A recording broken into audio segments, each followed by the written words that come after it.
Sonic Adventure was the best-selling game on the Dreamcast, so it obviously earned a sequel, right? Well, it got a sequel just before the Dreamcast died. In 2001, Sonic Adventure 2 was released with quite a big advertising campaign. This was to try and sell as many copies as possible before the company ran out of money to try and live as long as possible. With this and a few other hits, they managed to keep the console production going well into 2002.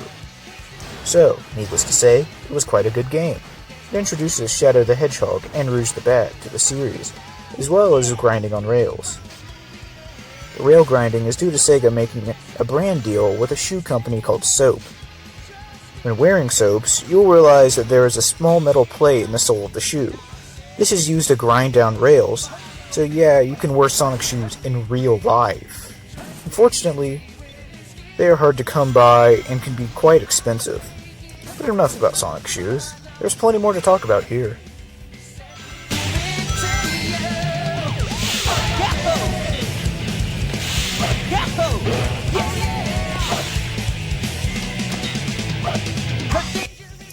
The basic overall plot is that Sonic is mistaken for Shadow the Hedgehog, his edgy lookalike who likes to steal Chaos Emeralds for Dr. Eggman.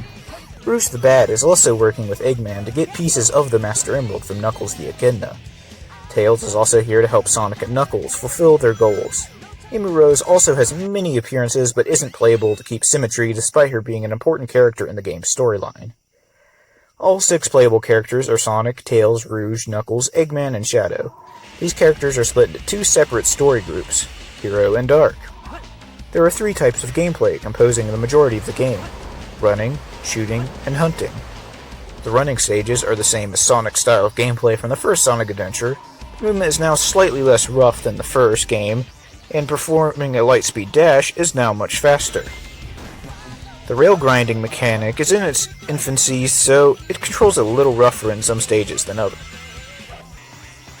Shadow's levels are also of this style and control the same way. Tails and Eggman stages are not nearly as fun as the running stages. The style is similar to that of Gamma's from Sonic Adventure, having the ability to lock onto multiple enemies at once and to hover make it quite similar. The only fun thing about these stages are the novelty of being Eggman or that of being Tails escaping from the government forces known as GUN. I have no idea what it stands for, but it's basically like all government agencies smashed into one. This organization is the one that Rouge the Bat is apparently working for undercover. She hunts for emeralds throughout every stage, just like Knuckles, but her main goal is to steal information from the Ark on Project Shadow. The Ark is a giant space station made in the 50s by Eggman's grandfather. I won't tell you any more about it to avoid spoilers, so let's talk about Rouge and Knuckles. Their stages are pretty much the same. You have to find emerald shards. Knuckles wants them to restore the Master Emerald so he can keep Eggman from using it for evil purposes. Rouge wants them simply because she's a jewel thief and likes jewels. Good reason to put the entire world in danger, Rouge. All of the emerald hunting missions are just okay, just like the shooting missions. Overall, the running stages are way better.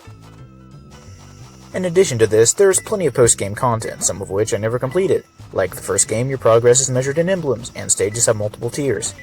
Unlike the first game, there are 5 tiers instead of 3, and you are graded at the end on your overall score. In order to get all of the emblems, you have to get at least a perfect A on every single tier. I personally only managed to get about half of the emblems, but many have gotten them all.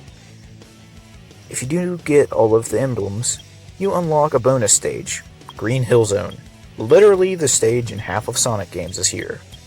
From what I've seen, it's not even a very well-designed level, so it's not even worth it. Aside from the level replaying system, this game has plenty more to offer. For example, there's a super challenging kart racing game with only one forgettable track to race on. You can get emblems by completing tracks in a certain amount of time and varying difficulty levels. Also, like the first game, there is a Chao Garden. This time, however, it is a bit more polished, and you can see the stats of your Chao and make them good or evil. The Chao Garden is a very complex part of the game that feels like it could be its own mobile game someday. Also feel that I need to mention that Tails and Eggman are actually on foot in the Chao Garden. It feels so strange to play as Eggman without a mech or Eggmobile for once. Seriously, look at his goofy run cycle. Strangely, one of my favorite things about this game was the sound test menu. This is due to every song in this game being super memorable and unique. The sound effects are also good and are a mix of old and new. Visuals are quite a treat as well, especially for 2001.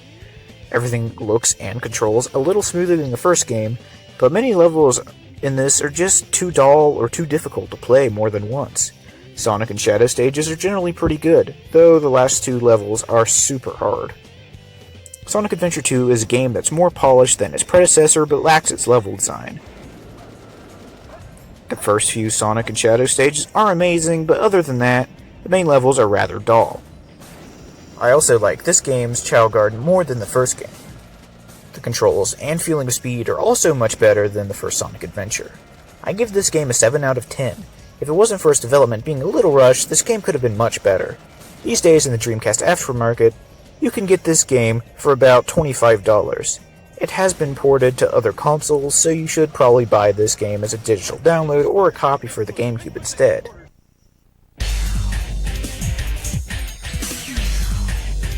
Phew. So far, so good. Hey, that's... That blue hedgehog again, of all places. I found you, Faker. Faker? I think you're the fake hedgehog around here. You're comparing yourself to me? Huh?